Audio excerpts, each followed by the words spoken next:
All right, welcome back to another legit food review. Just kidding, we're gonna look at gold and silver today. Duh. I don't know why I thought that would be funny, but I just thought of that food review guy that I always watch on YouTube. Anyways, let's talk about some charts because we haven't done that on this channel in a long ass time, and the market seems to be crashing pretty hard lately. So let's just jump right in. The first thing I want to show you guys is the unemployment level. Now, this is really interesting because as you can see, here was our big COVID spike. Back here was basically the peak of the housing market crisis. Right here we kind of had the end of the dot-com bubble. So you can see we've gone through varying degrees of spikes. Obviously there's going to be more participation in the labor force as more and more people are born. But what I think is really interesting right now is we have this little guy right here, our moving averages. We got our 50, 100, and 200 day moving averages. And as you can see on the monthly scale, the unemployment level is breaking out.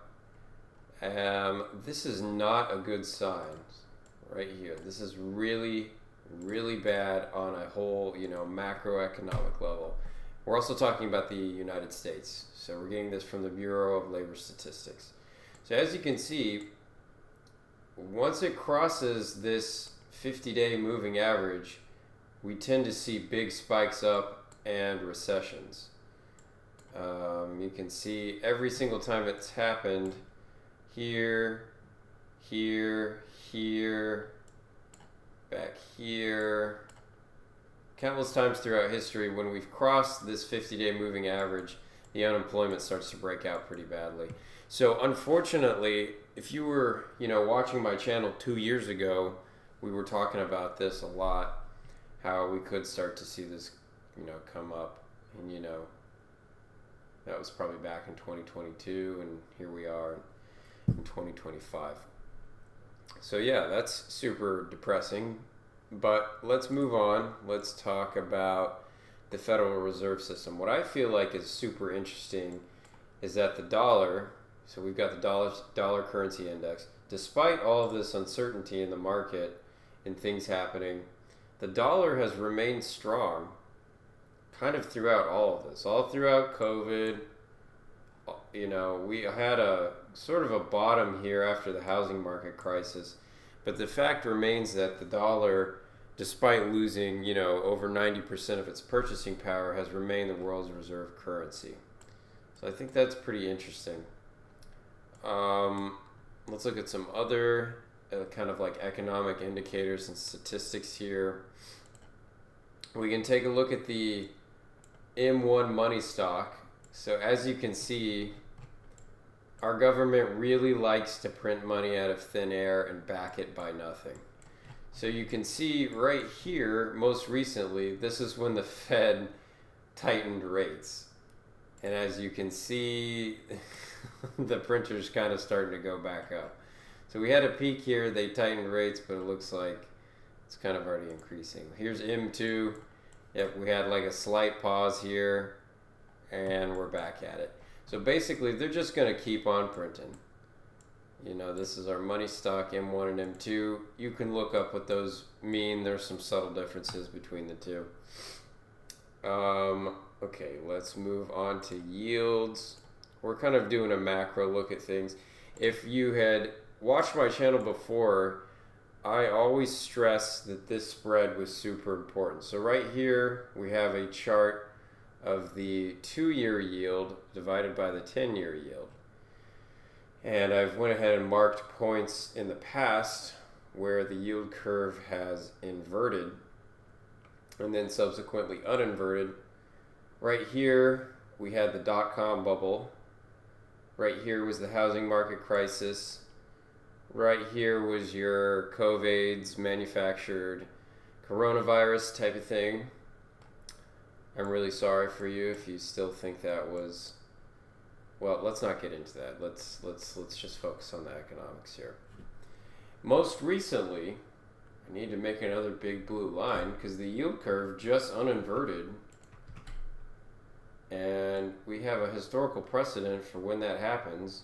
There we go. We got our big blue line showing when it happened again. Right here is our 1%. So now yields have started to uninvert. Typically when that happens, we'll have this to compare. And we'll take a look at some of the stock indexes.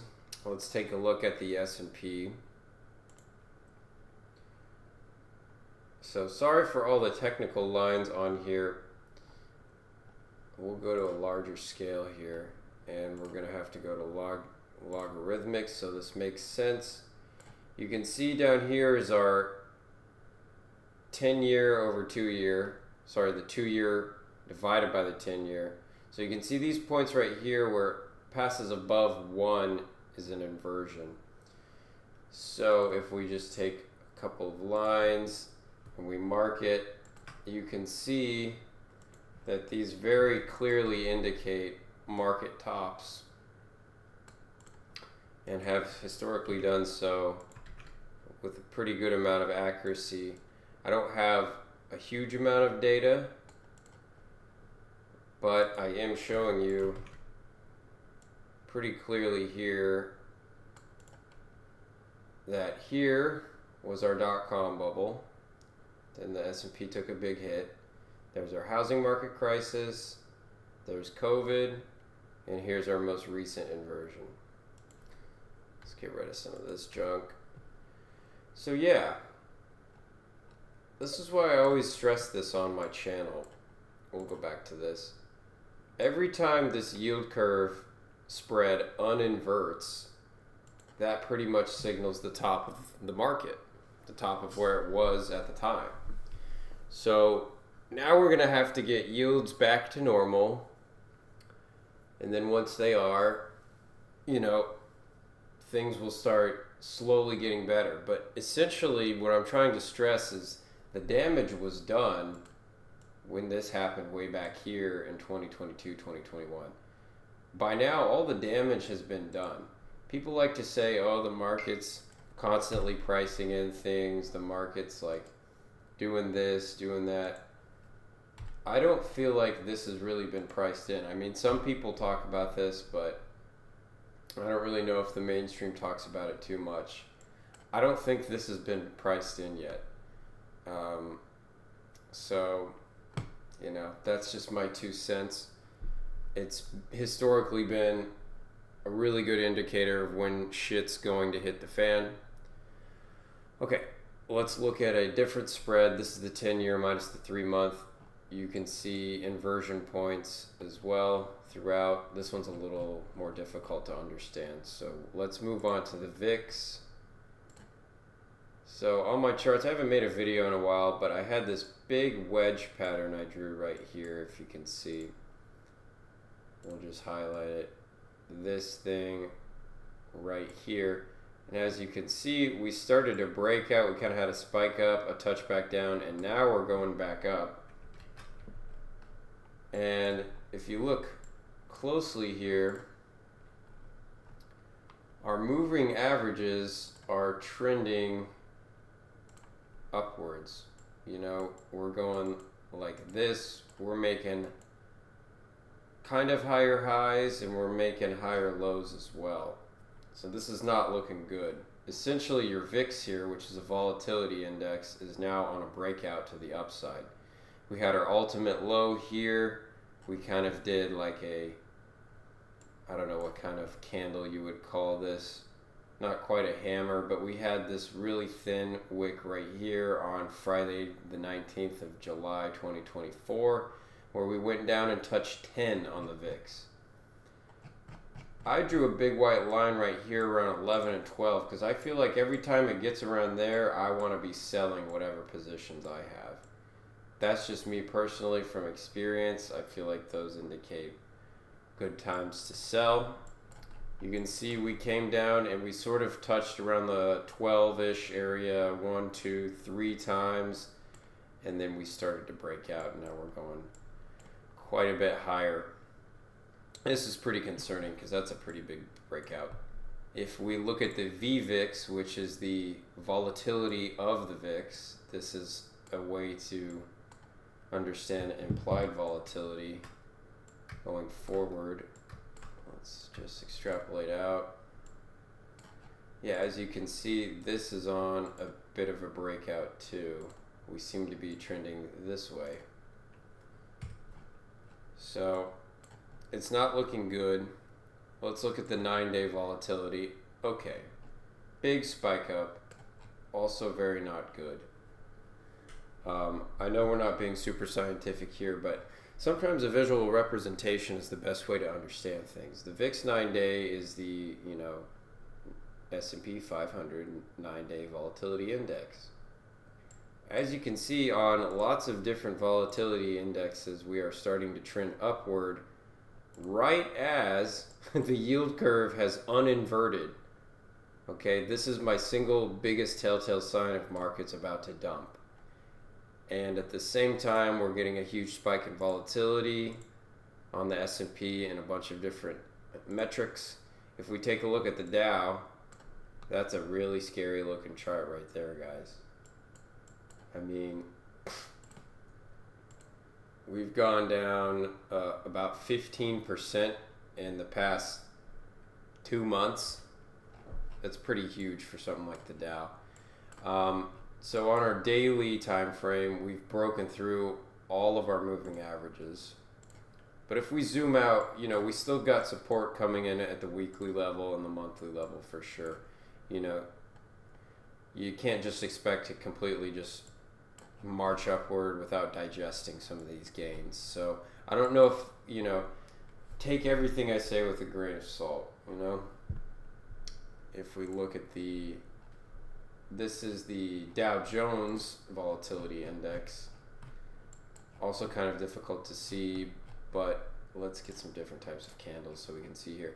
Yeah, so as we can see, we're kind of trending upwards this way. The way I liken this to is, I always say, what you see on the news, what you see on CBS or whatever, news source that you particularly tune into, what you're seeing there is the weather. What you're seeing there is short-term occurrences. You're seeing the weather. The weather happens, it can be different day to day. When you take a look at these charts and you start to understand and you start to zoom out, but not a really good way to visualize it, but when you start to zoom out, you can start to understand the climate. So, that big, huge 15% drop doesn't really look so bad, right? So if we go to the daily, the weather looks really bad on the daily time frame. But if we look at the climate, the overall picture of things, we're still trending upward. So make of that what you will. What I'd like to do now is focus and pivot to gold and silver because I have a high faith in them. I grew up selling gold and silver with my grandpa, and I have been in the bullion game for a long time now. So let's go to, I want candles again. As you can see here, gold made a really cool, I just want a brush. Gold made this really cool cup and handle right here. It's like going super up really fast. I know that's super technical, super up really fasty. But as you can see, gold is performing extremely well. Doesn't take any technical analysis to show you that. What I do find interesting, moreover, is showing you what the potential technical target of gold could be. So if I delete this line, I want to delete this one. The way you measure a performance, oh my gosh, there we go. The way you measure the performance of a cup and handle, so you can see we actually have a nested cup and handle too. We've got another cup and another handle right here.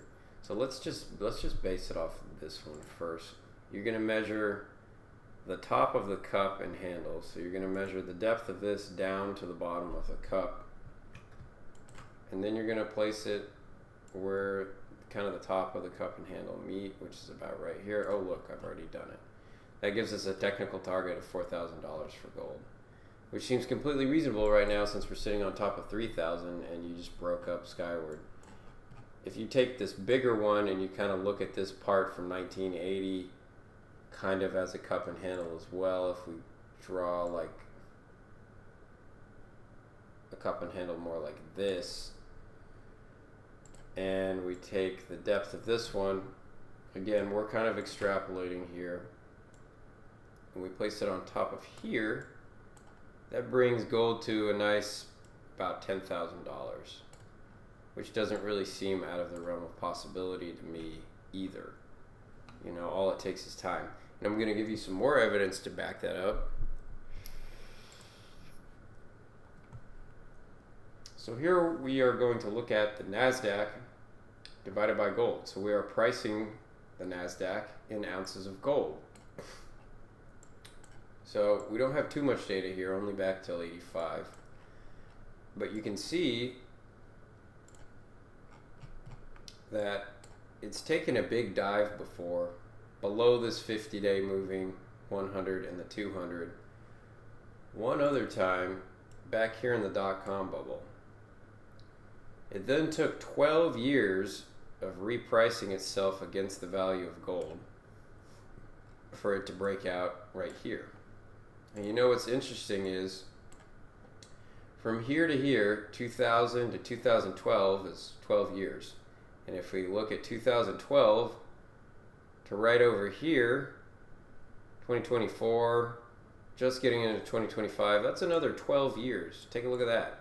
And guess what just happened? We just dropped below our 50, 100, and the 200 all at once. So if you can imagine, your moving averages are probably going to do something like this, and I would expect the price to start doing something like that. I believe the tech sector just had a double top against the value of gold. Why do I keep doing that? And I think money is going to be shifted into the only other tier 1 asset with zero liability other than dollars. Not that dollars doesn't have it, but I'm using the bank's vernacular here to explain a point. Gold is essentially a zero risk asset. So I would expect another 12-year cycle to occur where not much is gained in the value of gold when you price these stocks in gold. When you price something in dollars, okay, cool. We can just keep printing money. So yeah, the stocks will probably eventually start going up again. But if you price things in gold, something that's real that you can hold on to that has no liability, you can see what I'm saying. Another interesting thing is the ultimate high against the relative valuation of gold in the tech sector occurred way back here at the end of the dot-com bubble. We failed to break that previous high. That's pretty interesting to me. Back in 2000, March of 2000, it's now 2025, 2.5 decades later, a quarter of a century, and we haven't gained any real value against the price of gold. That's pretty interesting to me. We'll move on to the let's see. Yeah, this is pretty much the same. Yeah, this is the NYSE divided by gold. So we're pricing the NYSE in ounces of gold. You can see it's a very similar story.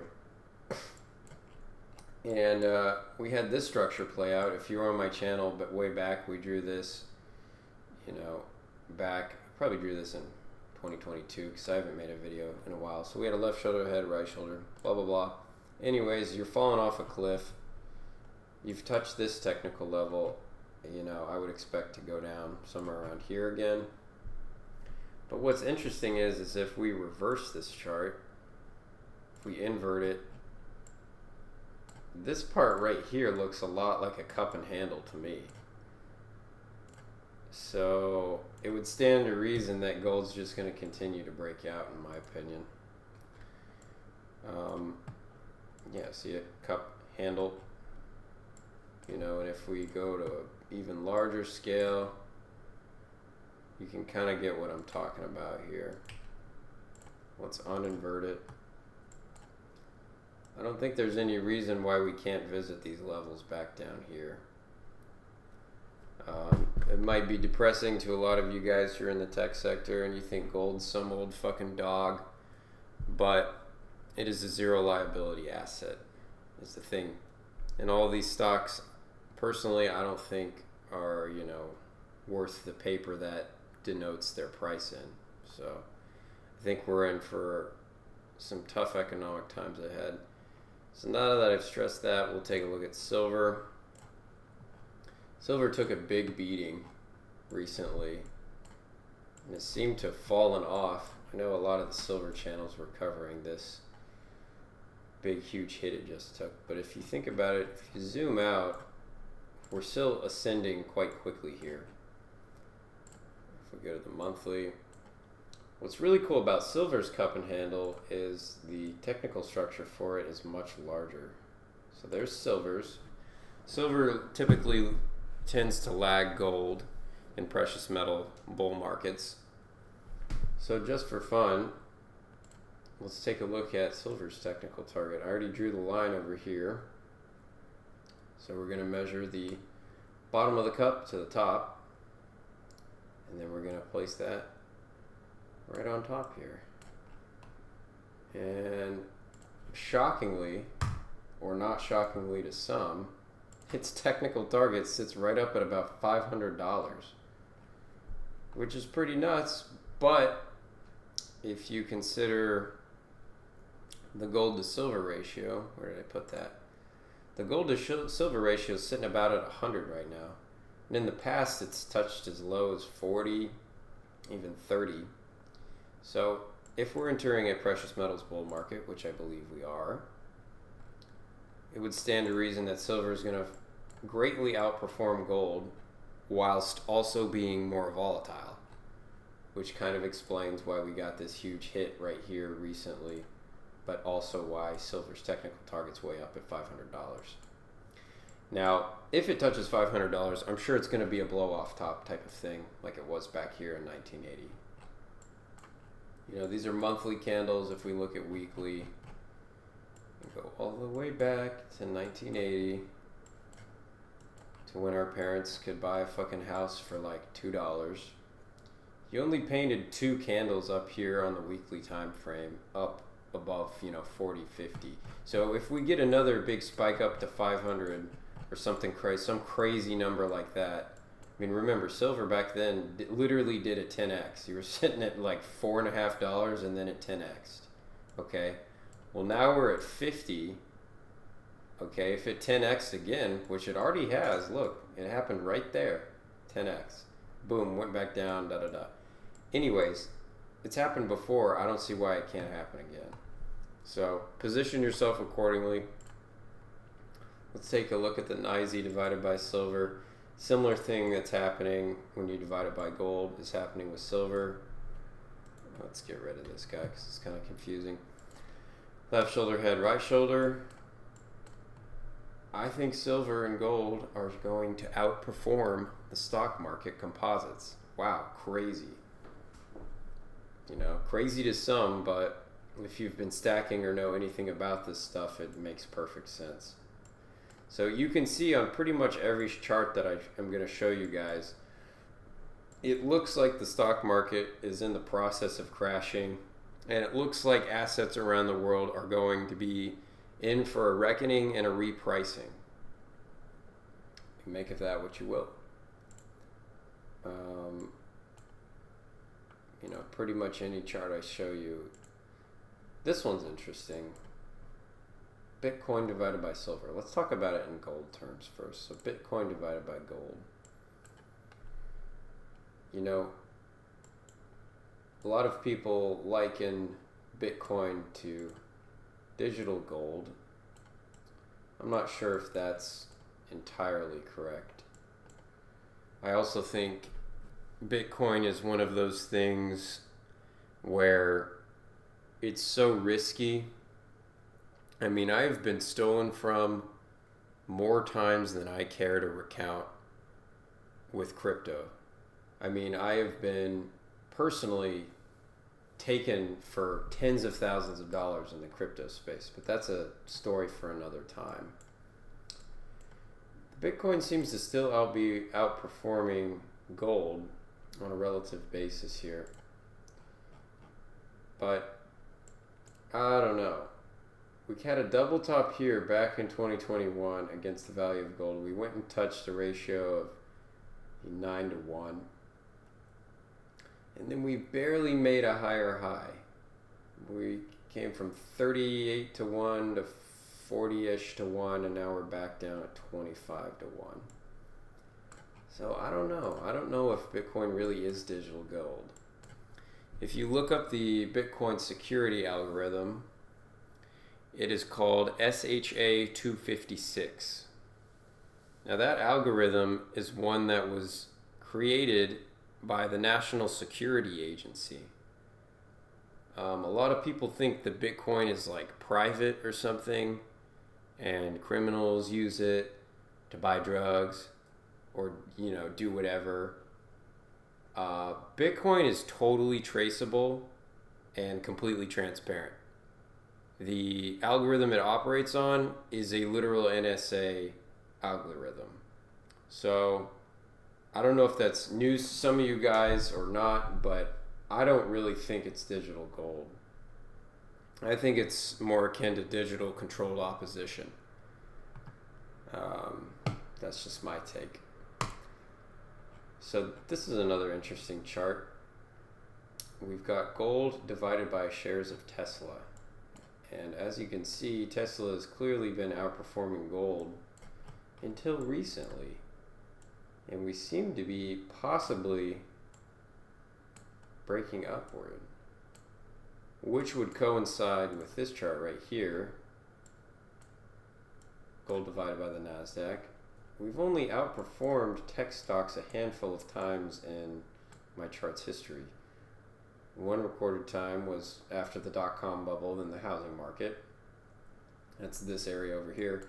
And take a look at this. Very, very recent breakout. Extremely recent, in fact. It just happened this year, not too long ago. That's pretty interesting to me.